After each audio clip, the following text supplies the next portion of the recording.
Elevated కారిడార్ల నిర్మాణం ద్వారా cantonment బోర్డుకు చరిత్రలో ఎన్నడూ లేని విధంగా సమకూరిన 303 కోట్ల రూపాయలను సద్వినియోగం చేసుకుంటూ చేపట్టనున్న నాలాలు, డ్రైనేజీల పునరుద్ధరణ పనులను ప్రజల సూచనలకు అనుగుణంగా ప్రణాళికాబద్ధంగా చేపట్టేందుకు కంటోన్మెంట్ ఎమ్మెల్యే గణేష్ గురువారం హెచ్ఎండబ్ల్యూఎస్ కంటోన్మెంట్ బోర్డు అధికారులతో కలిసి క్షేత్రస్థాయిలో విస్తృతంగా పర్యటించారు.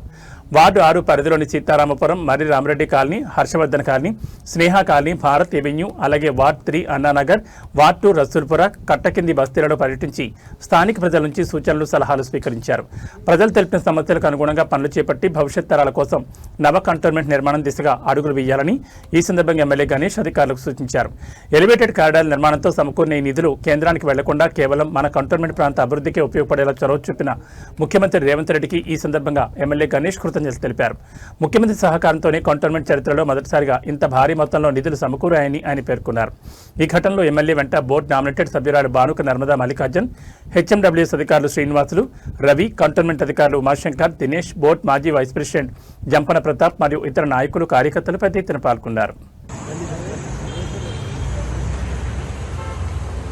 మీరు ఏరియా మొత్తం ఎట్లా క్లియర్ చేసుకోవాలో చూసుకొని ఈ నీళ్ళు అనేది ఇప్పుడు సీతారాంపురం కింద ఉంది, ఆ రామన్నకుంట చెరువు ఉంది, అక్కడ ఈ శ్రీనివాస్ నగర్ ఉంది, ఇవంతా ప్రాంతం అంతా 15 కాలనీలు ఉన్నాయి పై నుండి అక్కడ వరకు.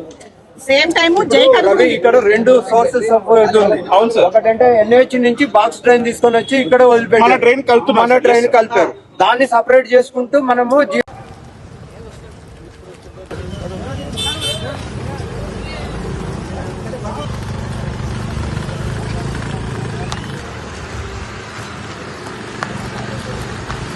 సార్ ఇక్కడ నుంచి ఫర్దర్ లే చేయాలంటే మనకి ఎన్ఓసి ఏదో కావాలన్నారు. ఎప్పుడు లాంగ్ బ్యాక్ సార్ దాంట్లో ఉంది, ఎస్ఎన్డిపి లో ఉంది సార్ ప్రాజెక్ట్. సో దానికి కూడా ఆల్రెడీ మనం ఇక్కడ నుంచి కింద హుస్సేన్ సాగర్ వరకు ప్రపోజల్ ఉంది సార్. అది ఇప్పుడు మీకు అందరి సమక్షంలో చెప్తున్నా, ఏ ఎన్ఓసీలు ఏ సమస్య ఉన్నా రాష్ట్ర ప్రభుత్వం నుంచి నీకు ఒక్క ఇంచు కూడా ఆగకుండా చూసుకున్న బాధ్యత నాది. 24 hours ఏది కూడా గతంలో అంత సిస్టమ్ లో అంత వేరే వ్యవస్థలు ఉండే కాబట్టి, వాళ్ళు చాతన కానోళ్ళు ఉండే కాబట్టి, మాటలకే పరిమితం అయ్యేది కాబట్టి, అదే రాష్ట్రం మనది. ఒక నిమిషం అమ్మ, రాష్ట్రము వాళ్ళదే, రాష్ట్ర ప్రభుత్వం వాళ్ళదే, రాష్ట్రంలో ఇక్కడ కాన్స్టిట్యున్సీ ఎమ్మెల్యే వాళ్ళే, బోర్డు మెంబర్లు వాళ్ళే ఉండే.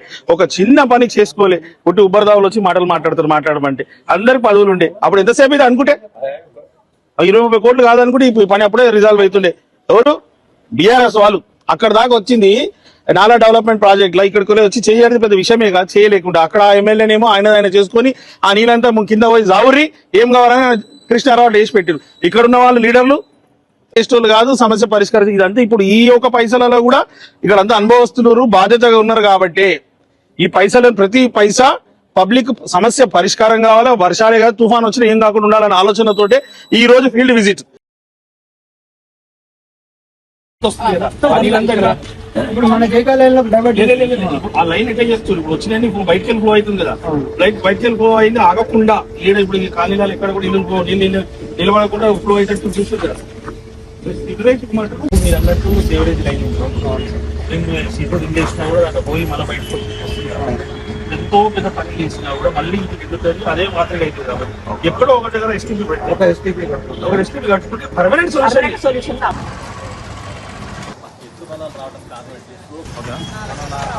బయట అవుట్లెట్ చేసుకుంటూ వస్తారు. ఏం చేస్తుంటే ఇక్కడ మెయిన్ లైన్ వేస్తే తర్వాత బయట మాట్లాడతారు. Trunk lines are very very easy. చాలా సులభంగా రంధ్రం తీసి పెద్ద పెద్ద లైన్లు వేసుకోవడం ఈజీ. నేను అనేది ఏంటంటే బై లైన్స్ ఉన్నాయి కదా, ఈ by lines is most important. అంటే ప్రతి హౌస్ హోల్డ్ కి ఇబ్బంది అయ్యేది ఆ గలీలో ఉన్న సమస్యనే కాబట్టి ఆ గలీలో ఉన్న సమస్య ఫస్ట్ పరిష్కారం అయినాకనే మెయిన్ ట్రంక్ లో వస్తారు. చూడండి ఎన్ని లైన్స్ ఉన్నాయి చూసుకోండి, ఎక్కడికి వెళ్ళి ఎట్లా తీసుకుంటే చూస్తే మొత్తం ఏరియాలో మీరు అంతా చూసుకొని చేసుకుంటే ఈజీగా ఒట్టి ఇది ఒక్కడే చాలు, మిగతా మీరే టెక్నికల్ గా పర్ఫెక్ట్ మీరు చేసుకోండి. ప్రతి ఒక్క ఇంటికి డ్రైనేజ్ కనెక్షన్ వచ్చేటట్టు మినిమం 1 మీటర్ డెప్త్ ఉండేటట్టు వచ్చేటట్టు చూస్తాం. దాంట్లో ఉన్న వాటిలో మరీ ఎక్స్ట్రీమ్ చాలా బాగున్న వాటిని డిస్టర్బ్ చేయకుండా ఎటు ఈ లైన్ లోకే వస్తుంటే వాటిని డిస్టర్బ్ చేయాల్సిన అవసరం లేదు. వాటిని మేము ఐడెంటిఫై చేసుకొని మిగతా వాటికి ఏ అవసరం ఏ లైన్ అయినా కానీ మినిమం 1 మీటర్ డెప్త్ ఉండేటట్టు ప్రతి ఇంటికి కనెక్షన్ వచ్చేటట్టు డ్రైనేజ్ చూస్తాం. నేను కోరుకున్నది మీకు చెప్పేస్తాను, మరి బైక్ మీద వెళ్దాం, ఎంటైర్ ఏరియా ఎట్లా రిజాల్వ్ చేస్తాం. అవుటరే నాకు ఇంజనీర్లు వద్దు, మీకు చూపిస్తాం, మీరు టెక్నికల్ చూసుకోండి. ఈ లైన్లు ఉన్నాయి కదా, ఈ లైన్లే నేను అడిగేది. ఇవన్నీ లైన్లు మీరు చూసుకోండి. నేను ఇవన్నీ ఇవి నమస్తే. ఇవి ఇట్లా వస్తుంది చూసినారా, ఇది ఇష్యూ. ఈ లైన్లు ఇట్లా అన్ని లైన్లు చూసుకోండి. అవసరనా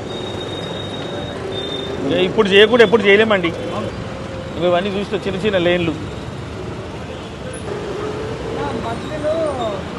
అప్పుడు ఎంత ఉంది? అంతకన్నా పెద్ద చేయలేమా? అంటే అంతకన్నా అవసరం పడాల్సింది లేవు కదా. మీకు డయా పెంచితే సొల్యూషన్ ఒకటే రాదు sir. I will show the entire area. దాని తర్వాత మీరు చెప్పండి. తప్పకుండా సార్. నాలాతో ఇది నాలా, ఈ చిన్న చిన్న లైన్లు. అంతకుముందు చూసినా చిన్న లైను, ఆ చిన్న లైన్లు క్లియర్ కావాలా, షార్ట్ కట్ ఉండాలా.